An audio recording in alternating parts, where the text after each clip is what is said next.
Provérbios capítulo 4.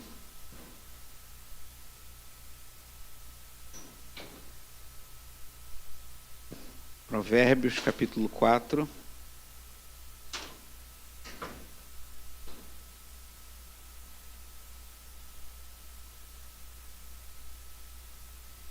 Vamos ler os versículos 1 a 9, depois pular para o 18 e para o 23. Provérbios 4, 1 a 9, 18 e 23. Diz assim a palavra do nosso bom Deus. Filhos, escutem a instrução do Pai, estejam atentos para que obtenham o entendimento, porque eu lhes dou boa instrução. Não abandonem o meu ensino. Quando eu era menino, em companhia de meu pai, uma criança inexperiente, mas única aos olhos de minha mãe, ele me ensinava e me dizia: que o seu coração retenha as minhas palavras, guarde os meus mandamentos e você viverá. Adquira a sabedoria, adquira o entendimento, não se esqueça, nem se afaste das minhas palavras. Não abandone a sabedoria e ela guardará você. Ame-a e ela o protegerá. O princípio da sabedoria é: adquira a sabedoria, sim, com tudo que você possui, adquira o entendimento. Valorize a sabedoria e ela o exaltará. Se você abraçar, ela o honrará. Ela porá um diadema de graça em sua cabeça e lhe entregará uma coroa de glória. Versículo 18. Mas a vereda dos justos é como a luz do alvorecer, que vai brilhando mais e mais até ser dia claro. Versículo 23. De tudo que se deve guardar, guarde bem o seu coração, porque dele procedem as fontes da vida. Oremos. Pai amado e bendito, te louvamos, Senhor, por estarmos reunidos nessa noite, nesse final de semana intenso para muitos de nós aqui, mas que nós temos a alegria de nos reunirmos para te cultuar nessa noite. Fala aos nossos corações, que o teu Espírito Santo nos revele mais dos teus propósitos para nós e que possamos crescer em graça diante do Senhor e em sabedoria nessa noite. Em nome de Jesus. Amém. Os irmãos podem sentar.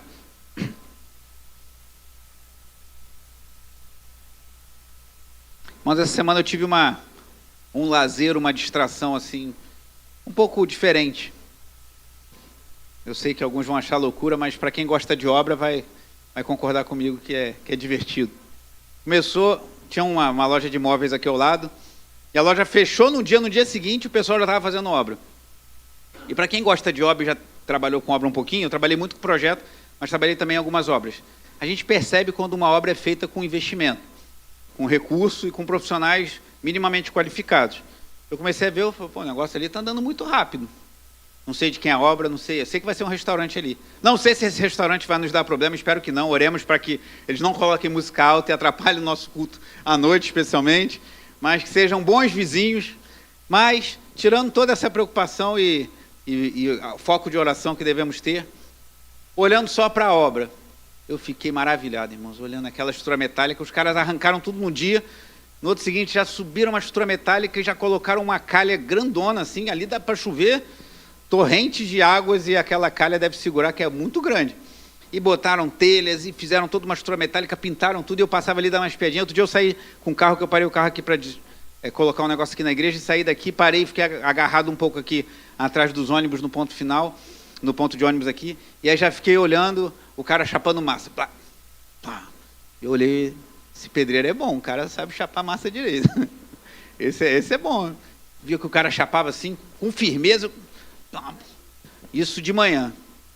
À noite eu vim para a igreja, quando eu olhei a parede que o cara tinha chapado, toda desempenada, toda finalizada. Falei, rapaz, o cara chapou essa parede toda, essa parede que está aqui, logo aqui do lado, eu não sei se ali é um chafariz, se vai ser o logo do restaurante, é um negócio bem feito.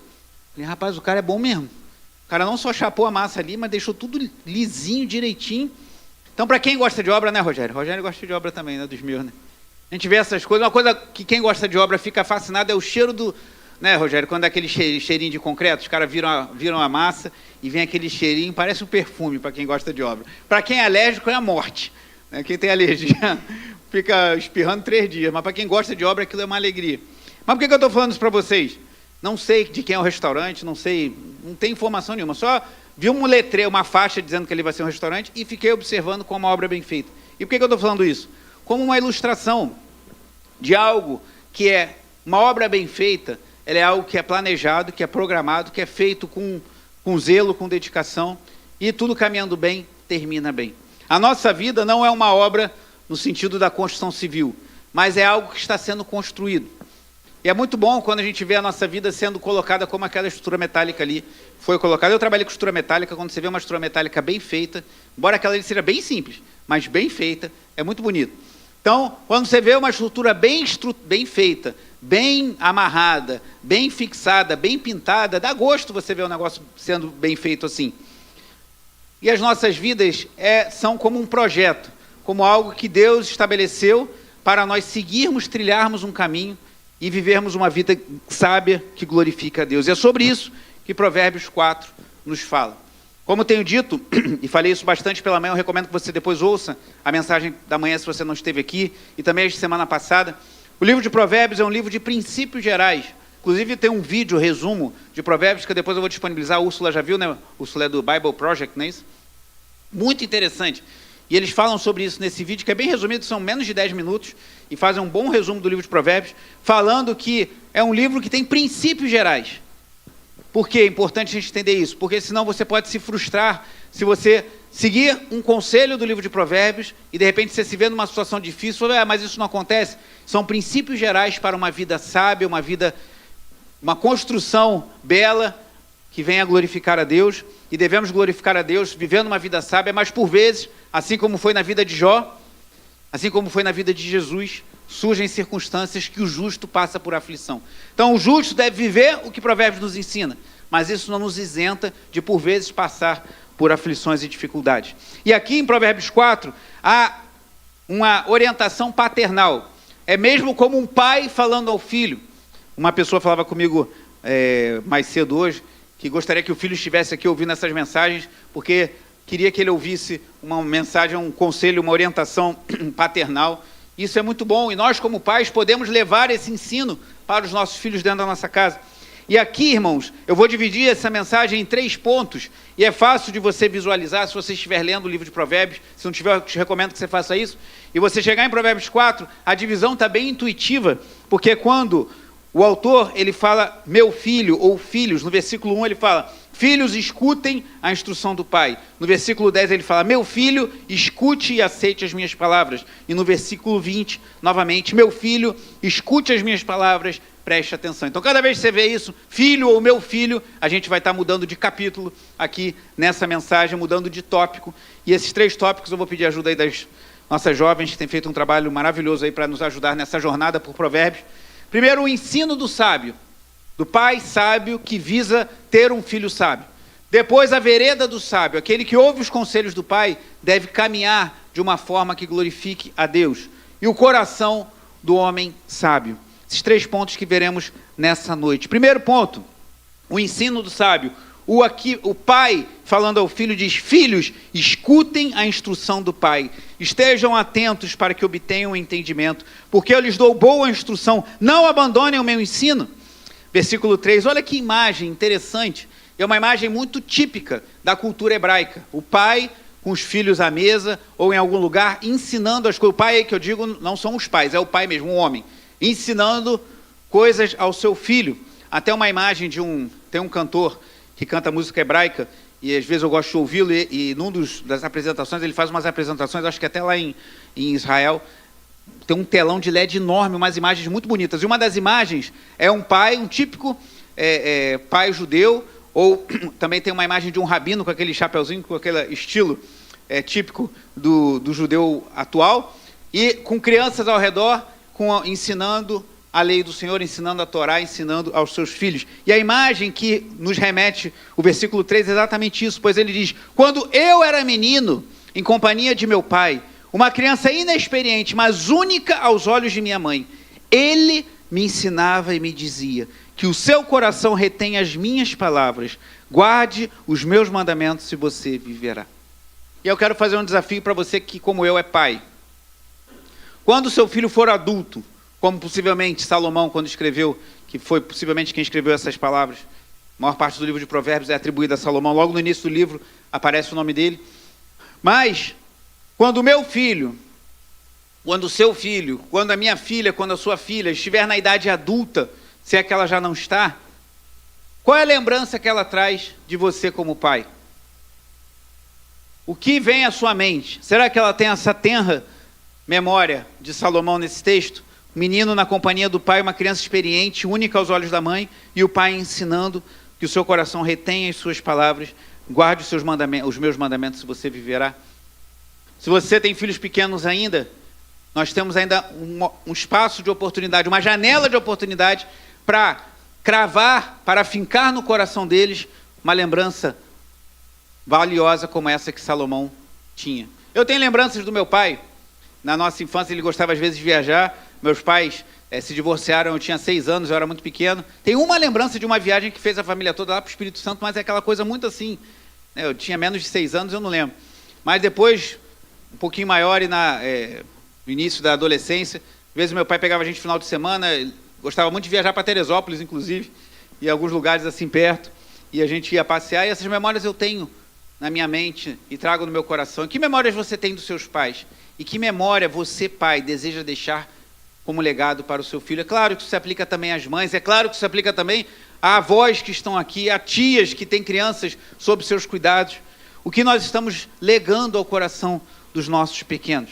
Mas o que ele diz que lembra aqui é que o pai falava para que o coração dele retivesse as suas palavras e os seus mandamentos, que isso traria vida.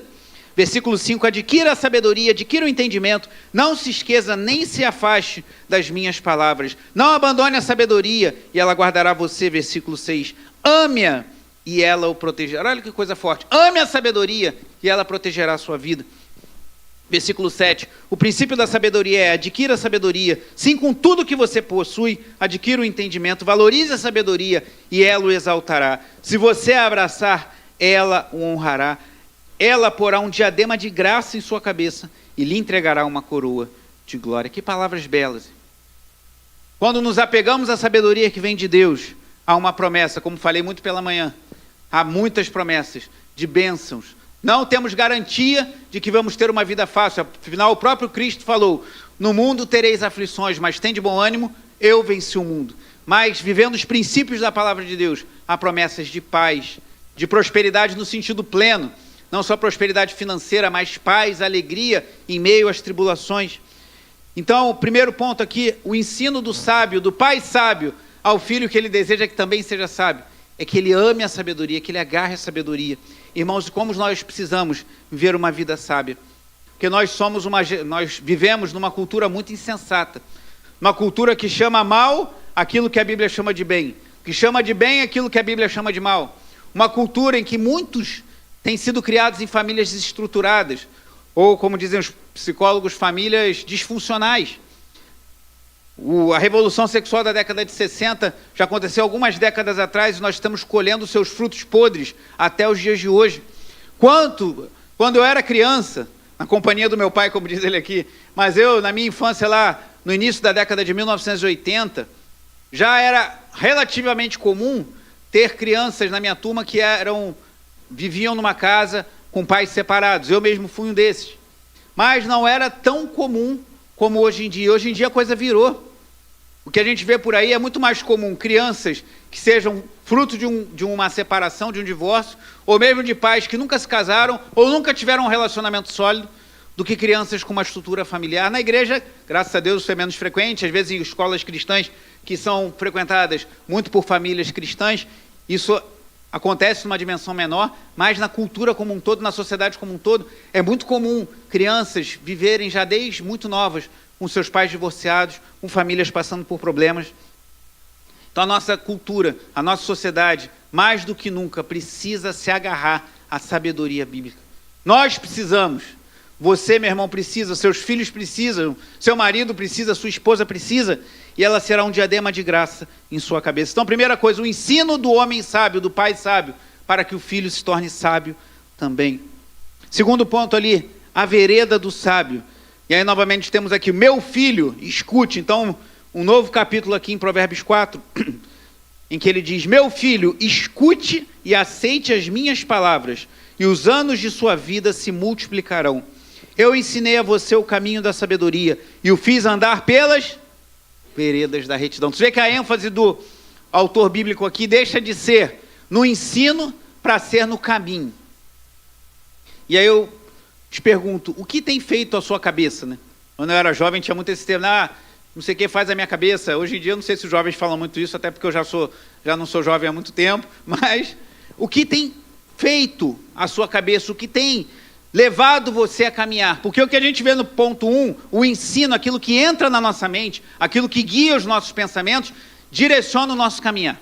Uma coisa está conectada com a outra. A gente caminha nessa vida, a gente anda nas veredas da vida de acordo com aquilo que a gente aprende, com aquilo que a gente ensina, do que a gente tem aprendido, perdão. Então ele fala, eu ensinei a você o caminho da sabedoria e o fiz andar pelas veredas da retidão. Versículo 12, se você andar por ela, os seus passos não se embaraçarão. Se você correr, não tropeçará. Retenha a instrução e não a deixe. Guarde-a, porque ela é a sua vida.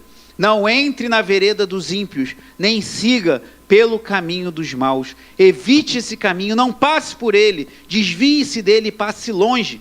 Os maus não dormem se não fizerem o mal. O sono foge deles se não fizerem alguém tropeçar. Porque comem o pão da maldade e bebem o vinho das violências. Mas leia o versículo 18 comigo. Mas a vereda dos justos é como a luz do alvorecer, que vai brilhando mais e mais até ser dia claro.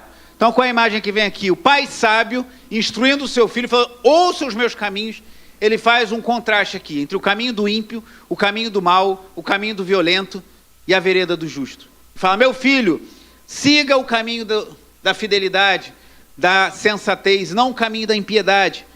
Porque se assim você fizer, você vai experimentar o que está no versículo do 18. A vereda do justo é como a luz do alvorecer, que vai brilhando mais e mais até ser dia claro. Você deve já ter visto, certamente, o sol nascendo, num lugar que você tem uma vista privilegiada.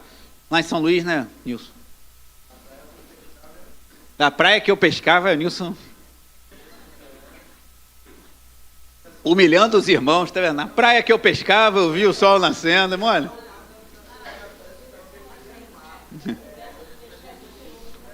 A conversa de pescador aí, Nilson.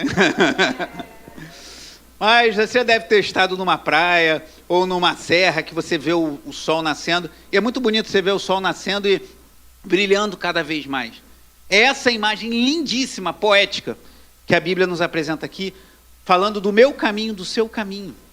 Se buscarmos a sabedoria, se ouvirmos o ensino do Pai, e aí, sobretudo, do Pai Celestial, do Pai das luzes, do nosso bom Deus, e seguirmos os seus caminhos, as nossas veredas serão como a luz da alvorada, que vai brilhando mais e mais até ser dia perfeito, ou ser dia claro, como a nossa tradução. É muito bonito isso, irmãos.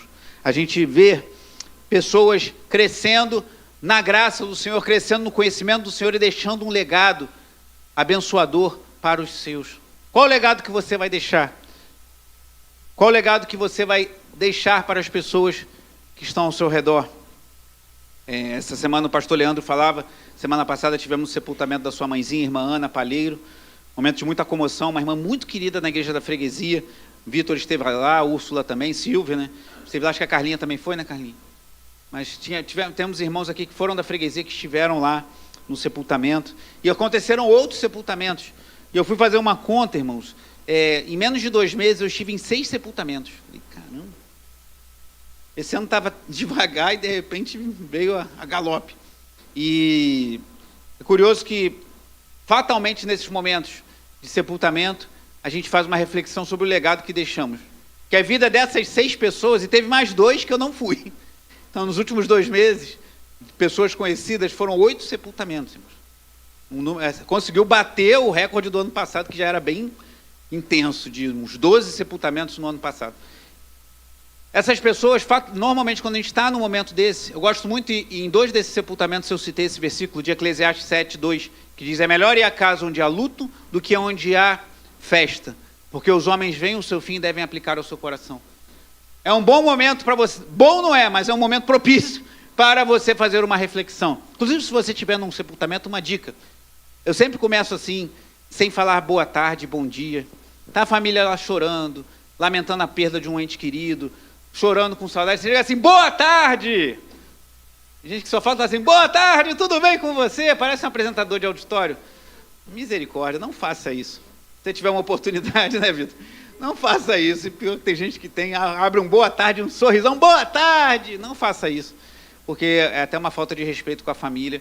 Seja moderado, sejam poucas as suas palavras e procure sentir a dor do outro. Isso é muito importante. Às vezes não é uma pessoa tão próxima a você, ou é o parente de alguém que você conhece, você às vezes nem conheceu aquela pessoa, mas essa pessoa que você ama e conhece está chorando a perda daquele ente querido. Então, cuidado, não é lugar de falar bom dia. Eu sei que a gente tem esse hábito de já falar no automático. Bom dia, boa tarde, boa noite.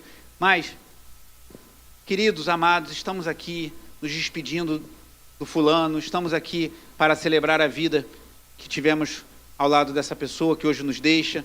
Comece de outra forma. Abandone. Ao entrar no cemitério, abandone o bom dia, boa tarde, boa noite. Se você entrar para o seu sepultamento, você vai naturalmente ter abandonado. Mas se for para o sepultamento de alguém, abandone o bom dia, boa tarde e boa noite, pois não convém. E depois dessa piadinha, acho que você nunca mais vai esquecer disso. Mas que bom, espero que você não esqueça mesmo. Mas, falei de Eclesiastes 7:2, porque ao chegar no nosso dia, quando for, eu costumo falar, estamos todos em pé aqui, nos despedindo de fulano, e está essa pessoa deitada aqui sobre essa pedra fria, mas uma hora, se Cristo não voltar antes, nós que estaremos ali, qual legado deixaremos? Qual caminho trilharemos? Será que no fim dos nossos dias, as pessoas vão olhar para a nossa vida e vão lembrar de Provérbios 4:18? A vereda do fulano, a vereda do meu pai, a vereda do meu tio, a vereda da minha mãe, a vereda da minha irmã, a vereda dessa pessoa querida, amada minha, foi como a luz do alvorecer, pois foi clareando, clareando, clareando, até se tornar dia perfeito. Qual o legado que deixaremos quando partirmos dessa vida?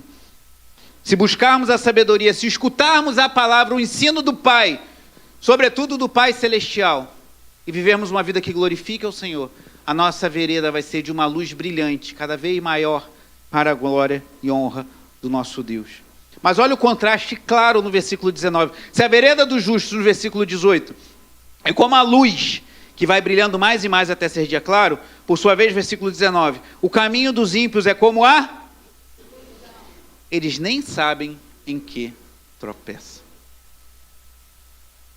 Então, qual caminho você quer seguir? O caminho da luz, do alvorecer que vai clareando até se tornar dia perfeito? Ou o caminho da escuridão, em que as pessoas nem sabem em que tropeçam? Há dois caminhos diante de nós, como vemos lá em Deuteronômio 28-30. Escolha a bênção e não a maldição. Siga aqueles caminhos cujas veredas são da luz do Senhor e não da escuridão da impiedade. Mas aí chegamos ao terceiro e último ponto aqui do capítulo 4 de Provérbios. O coração do sábio. Então, se ele fala do ensino do sábio, da vereda, o caminho do sábio, ele termina falando, mais uma vez, iniciando com o meu filho, mudando aqui o tópico que estamos vendo nesse capítulo 4, versículo 20. Meu filho, escute as minhas palavras, preste atenção aos meus ensinamentos, não deixe que eles se afastem dos seus olhos, guarde-os no mais íntimo do seu coração. Por quê? São vida para quem os encontra e saúde para todo o seu corpo. Eu falava de manhã que vivemos num momento em que muitas pessoas têm sofrido de problemas psíquicos, problemas de ansiedade, de depressão. Alguém disse que a depressão é você sofrer por aquilo que você viveu no passado, ou que você gostaria de ter vivido e não viveu. E a ansiedade é você sofrer por aquilo que você espera viver ou teme viver no futuro. Então, seja você vivendo no passado ou vivendo no futuro, pessoas têm andado muito deprimidas e ansiosas. Eu creio que há um combo de redes sociais, de agitação na mente, de falta de reflexão, de falta de paz. A gente mudou aqui por conta do casamento ontem. As luzes estão meio amareladas, vocês estão percebendo? Para dar mais beleza ao casamento, aqui estão umas luzinhas amarelinhas ali também no corredor. E a gente gostou e talvez fique. Essas luzes amarelas, elas trazem mais tranquilidade, elas trazem um pouco mais de alento. Naquele dia que faltou luz, lembra num dia que deu aquela... que todo mundo ficou sem luz? A gente tinha umas velinhas lá em casa e colocamos as velas. E eu comentava com a Tatiana, olha como é que fica diferente uma casa iluminada com velas e sem aquela agitação. Por quê? Ninguém tinha luz. Meu condomínio, prédio, ninguém com luz. Os vizinhos sem luz, então não tinha música alta, não tinha televisão ligada, era aquele silêncio. Aí eu olhei assim, 9 horas da noite, eu acho, 8h30, 9 horas da noite, falei, Tati, olha como é que está a paz. Até as crianças ficaram mais quietas para ir dormir. A gente já tem feito isso. Está quase orando para faltar luz quase todo dia. Né? Nem tanto. É só a gente mesmo diminuir a intensidade das crianças, que melhora um pouco, pelo menos. Mas eu falei, eu só não boto vela todo dia aqui em casa porque eu tenho medo da vela pegar fogo, ou porque caiu, ou porque as crianças fizeram cair, né? Galerinha meio agitada, vai que derruba uma vela, eu vou ter um problema muito sério. Então é melhor a gente abaixar as luzes, comprar uma luzinha amarela. Mas as pessoas estão muito agitadas, estão muito ansiosas. E as pessoas entrando num loop, porque estão entendendo que dependem de coisas que nós não dependemos. Eu dependo, todo dia que eu acordo, pegar esse maldito desse celular e ver a última notícia, e ver a última postagem, e dar um like no perfil do meu amigo. Você não depende de nada disso. Salvo, é claro, se você trabalha com o Instagram. Tem pessoas aqui que são profissionais que usam as redes sociais como meio de trabalho. Aí sim, você está trabalhando com aquilo. Mas salvo esse caso, que é uma minoria que temos aqui essa noite certamente, você não precisa. Reflita no que você de fato precisa. Você precisa dormir com a televisão ligada nas alturas? Você não precisa. Até te recomendo, se você tem televisão no seu quarto, que você tire. Mas eu não sei dormir com a luz apagada. Aprenda. Ou bota uma luzinha, ou bota uma vela, mas com cuidado para a vela não cair e pegar fogo no seu quarto. Mas aquiete a sua mente, aquiete seu coração. As pessoas estão vivendo sem paz. O Bispo Walter fala muito disso nos seus vídeos. E a Bíblia aqui nos fala que os mandamentos, eles trazem saúde para o nosso corpo. A Bíblia fala que a palavra de Deus traz paz. Você está com a mente agitada, você está com o coração perturbado, leia a Bíblia, faça o que diz o cântico infantil, leia a Bíblia e faça a oração. Dedique-se mais à oração, dedique-se mais à palavra de Deus. Ouça louvores, acorde. Né? Os irmãos sabem, eu já falei isso aqui na igreja, eu gosto muito de política. Gosto mais de política do que eu deveria gostar. Mas eu fiquei meio desanimado de ter acompanhado menos do que eu gostaria. Mas eu gosto de ouvir um programinha de política. Em uma época eu acordava de manhã, ia lavar a louça, preparar vitamina para as crianças, ou para mim mesmo, um lanche, alguma coisa. Cedo da manhã já botava para ouvir um programa. Já há muito tempo eu cortei isso. Falei, não vou começar meu dia ouvindo política brasileira, porque eu vou ficar deprimido. Melhor começar meu dia ouvindo louvores, ouvindo uma pregação. E lá, no meio do dia, eu ouço um programinha e paro por ali, porque senão vou ficar deprimido mesmo no meio do dia. Mas discipline os seus pensamentos. Mas o que a palavra de Deus nos diz é que a vida sábia, a meditação nos preceitos de Deus, o caminhar na vereda dos justos, isso traz paz para a sua alma. Claro que é necessário fazer um parêntese aqui, que há pessoas que precisam, nós entendemos, passar por um período terapêutico, passar por um acompanhamento, e se esse é o seu caso, você toma medicação, não jogue tudo para o alto, agora eu vou só ler a Bíblia e fazer oração. Cuidado com isso, vá com calma, tenha responsabilidade, prudência, converse com pessoas. Mas eu creio que muitos cristãos que estão extremamente angustiados, ansiosos, deprimidos, se voltarem seus corações novamente para as antigas práticas da leitura da Bíblia, da oração, da comunhão, da participação na vida da igreja, encontrarão saúde para a sua alma. E como ele diz aqui, os mandamentos que devemos trazer no fundo do coração trazem saúde para a alma. E aí vem o versículo 23, tão conhecido e tão profundo. De tudo que se deve guardar, guarde bem o seu coração, porque dele procedem as fontes da vida. Na nossa cultura, coração está muito associado a sentimentos. Então a gente, quando fala coração, a gente pensa em sentimentos, em emoções. Mas na mentalidade hebraica, na mentalidade do hebreu, vai muito além disso. Não é só isso. Não é que não seja isso, mas é muito além disso. É tudo que somos. As nossas vontades, o nosso desejo, o nosso coração, os nossos sentimentos, as nossas emoções, todo o nosso ser, o centro do ser humano, na mentalidade hebraica, é o coração. Então, quando ele fala, guarde seu coração, guarde a sua vida. Porque se seu coração estiver alegre, ele vai formosear o rosto, como diz aqui em Provérbios mais à frente. Mas se estiver angustiado, todos os seus dias são maus. Então guarde o seu coração, livre seu coração da mágoa, livre da falta de perdão, livre de ser carregado por coisas que outros fizeram, que você não tem mais nada para fazer. Apresente diante do Senhor, Senhor, limpa meu coração, para que eu possa te adorar, para que eu possa viver em paz. Às vezes a pessoa faz algo contra você, que a pessoa nem lembra mais. Isso já aconteceu comigo. Depois de alguns anos, uma pessoa na freguesia me procurou, eu queria conversar contigo, eu não fazia ideia do que era. Ah, tá bom, o que você quer? há tantos anos atrás você falou uma coisa na igreja que eu fiquei chateado. E eu falei, me perdoa, eu não tinha essa intenção. Eu nem imaginava que aquela pessoa tinha ficado chateada comigo. Infelizmente, se eu soubesse, eu conversaria. Mas ela me procurou e resolveu. Mas às vezes você está se consumindo por alguma coisa, seu coração está pesado e o outro nem sabe do que se passa. Então libere seu coração, tenha paz. Se for necessário, procure a pessoa, deixe tudo em pratos limpos e tenha paz no seu coração. Sobretudo que deve guardar, guarde o seu coração. Então, o ensino do sábio é buscar a sabedoria. A vereda do justo é como a luz da alvorada, vai clareando até se tornar dia perfeito. E o coração do sábio deve ser guardado pela palavra, pela oração, pela vida em comunhão com Deus e uns com os outros. E assim encontraremos paz e refrigério para a nossa alma. E ele continua com alguns conselhos finais. Afaste de você a falsidade da boca e mantenha longe de você a perversidade dos lábios. Que os seus olhos olhem direito e que as suas vistas se fixem no que está diante de você. Faça plana a vereda de seus pés, para que todos os seus caminhos sejam retos. Não se incline nem para a direita nem para a esquerda. Afaste os seus pés do mal. Ele conclui com uma orientação prática. Um coração íntegro. Ele fala primeiro do coração. Olha aqui como você vê um desenho do corpo humano. O coração deve ser guardado, porque dele procedem as fontes da vida.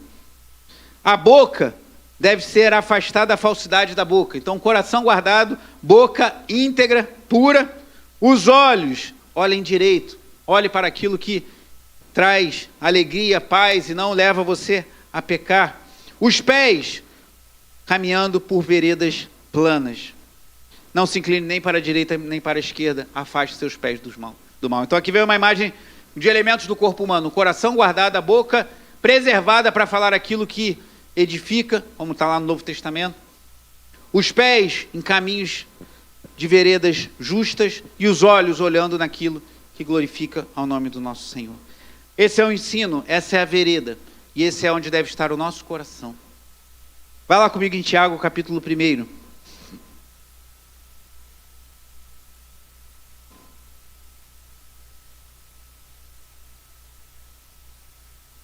Nós estamos encerrando a Epístola de Tiago.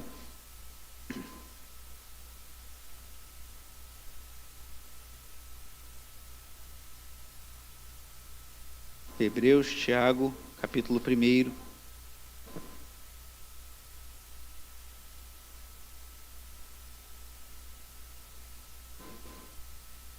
Abre em Tiago 1 e olhe para mim, por gentileza. Talvez você reconheça que há verdade no que eu acabei de dizer. Eu preciso pedir a Deus sabedoria. Eu preciso ter uma vida sábia. Eu preciso ter um coração puro. Eu preciso ter olhos bons. Eu preciso ter pés que caminhem por veredas corretas. Eu preciso de sabedoria para viver minha vida. Porque se eu me deixar levar pela maré, estarei numa situação difícil. E hoje em dia, eu creio que por muitas concessões que a igreja fez nas últimas décadas, é difícil até você falar assim, não, mas eu tenho um irmão que é cristão, eu tenho um colega de trabalho que é crente, eu tenho um vizinho que é crente, que infelizmente muitos cristãos hoje não dão bom testemunho. Antigamente a igreja não era perfeita, mas era esperado que um cristão fosse íntegro nos seus negócios, fosse correto no seu linguajar, mas hoje em dia a coisa está muito complicada para você simplesmente falar, não, fulano é crente, então é só eu colar com ele que eu vou me dar bem, precisamos tomar cuidado. Então como fazer para ter sabedoria? Reconheço que preciso de sabedoria, reconheço que preciso do ensino sábio, reconheço que quero andar pela vereda da sabedoria, reconheço que preciso guardar meu coração e ter uma vida e um coração sábio, mas o que eu posso fazer? Tiago 1, versículo 5, responde essa pergunta. Se, porém, algum de vocês necessita de sabedoria, peça a Deus, que a todos dá com e sem, e essa lhe será concedida. Não digo eu, mas aqui diz o Senhor. Não sou eu que estou falando para você. Se eu estivesse falando, você podia acreditar ou não. Eu sou um homem falho igual a você. Tiago também foi um homem falho.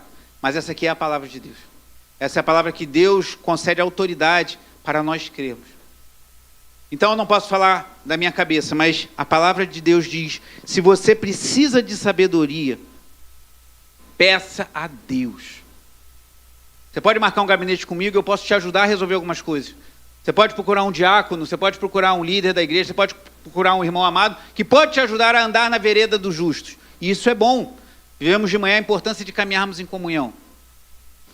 Mas aquele que pode conceder sabedoria para viver na vereda dos justos é o próprio Deus. E a palavra de Deus, dele nos garante isso. Então, se você carece de sabedoria, peça a Deus, ele dá generosamente. Em outra versão fala, ninguém impropera, ele não fica jogando na cara. O reverendo Augusto Nicodemos, falando desse texto, ele falou isso, ele comentando no Tiago 1, ele falou assim, ele não joga na cara de ninguém. Sabe aquela pessoa que você pede uma coisa, aí daqui a pouco ela fica jogando, lembra que eu te emprestei aquele dinheiro, hein? Lembra quando você precisou levar tua esposa no médico, eu deixei meu carro contigo, agora eu preciso da sua. Sabe aquela pessoa que faz isso? Deus não faz isso. Você pede a Deus e ele dá liberalmente. Sem pedir nada em troca. A única coisa que eu observo aqui, Tiago, nos versículos seguintes é, peça, porém, com fé, em nada duvidando, pois o que duvida é semelhante à onda do mar, impelida e agitada pelo vento. Que uma pessoa dessas não pense que alcançará do Senhor alguma coisa, sendo indecisa e inconstante em todos os seus caminhos. Então, qual é a limitação? Você ficar titubeando entre dois pensamentos. Como na batalha de Baal, com os profetas, de Elias com os profetas de Baal. Que Elias perguntou, se o Senhor é Deus, sirvam ao Senhor. Se Baal é Deus, sirvam a Baal. Não titubeie, não fique entre dois pensamentos. Você quer sabedoria? Peça a Deus. É isso que o Tiago está falando. Não fica balançando. Não sei. Não, peça com fé. Eu sei que Deus existe. Eu sei que Deus é justo. Sei que Deus é fiel. Sei que eu preciso de sabedoria. E sei que a palavra de Deus manda eu pedir. Então eu vou pedir. E Ele vai me dar. Como, quando, de que forma, eu não sei. Mas a palavra nos autoriza a pedir isso a Deus. Mas nos exorta a pedir com fé. Não fé na palavra do pastor, mas fé na palavra do Senhor. Não você precisa de sabedoria, peça a Deus. Você está autorizado por mim? Não, pela palavra do próprio Deus. Peça a Deus sabedoria. Talvez você se surpreenda com o que Deus vai fazer. Às vezes a gente acha que o caminho é esse e Deus abre a sua cabeça para entender que há outros caminhos para que você caminhe numa vida sábia na vereda dos justos. Mas talvez você pense assim, legal, isso aqui é para quando estiver tudo bem na vida, quando você estiver vindo muito tranquilo. Aí se você voltar alguns versículos em Tiago 1, versículo 2, ele fala assim, meus irmãos, tenham por motivo de grande alegria o fato de passarem por várias provações, sabendo que a provação da fé que vocês têm produz perseverança. Ora, a perseverança deve ter ação completa, para que vocês sejam perfeitos e íntegros, sem que lhes falte nada. Então Tiago não está falando de uma vida tranquila. Ele está falando de você ter alegria em meio às provações, que é quando a gente mais precisa de sabedoria. A gente precisa de sabedoria sempre, mas na hora do aperto, a gente carece muito de sabedoria, e a Bíblia nos fala a pedir liberalmente que Ele vai nos conceder. Então, o que nos falta, irmãos? O que nos falta essa noite? Você já entendeu que precisa de uma vida mais sábia? Eu entendo que preciso. Preciso ter mais sabedoria em conduzir minha vida, em conduzir minha família, em conduzir meu casamento, em conduzir minhas finanças, em conduzir meus relacionamentos, em conduzir as coisas que o Senhor tem me confiado. Eu entendo que preciso ter mais sabedoria. Se você está comigo e reconhece que precisa também, que bom, estamos na mesma sintonia. E agora, peça a Deus. Peça ao Senhor. Lá em Mateus capítulo 7, aí palavras do próprio Cristo. Ele afirma assim, peçam, lhes será dada. Busquem e acharão. Batam e a porta será aberta para vocês. Pois todo o que pede recebe, o que busca encontra, e a quem bate a porta será aberta. Ou quem de vocês, se o filho pedir pão, lhe dará uma pedra? Ou se pedir um peixe, lhe dará uma cobra? Ora, se vocês que são maus sabem dar coisas boas aos seus filhos, quanto mais o Pai de vocês que está nos céus dará coisas boas aos que lhe pedirem. Palavras de Cristo nosso Senhor. E o que Deus deu para nós, que é acima de tudo que há nessa vida. Deus amou o mundo de tal maneira que deu seu Filho unigênito, para que todo o que nele crê não pereça, mas tenha vida eterna. E lá escrevendo aos Romanos, Paulo fala, se Deus nos concedeu, não nos daria com Cristo todas as coisas, mais ou menos assim lá em Romanos 8. Se Deus nos deu o seu próprio Filho para nos salvar, Ele não nos vai dar tudo o que é necessário para vivermos uma vereda que seja como o sol da aurora, da alvorada, vai se tornando o dia perfeito. Que Deus nos abençoe com sabedoria, com graça, com um coração rendido a Ele e com uma vida que deseje viver com sabedoria na presença do Senhor.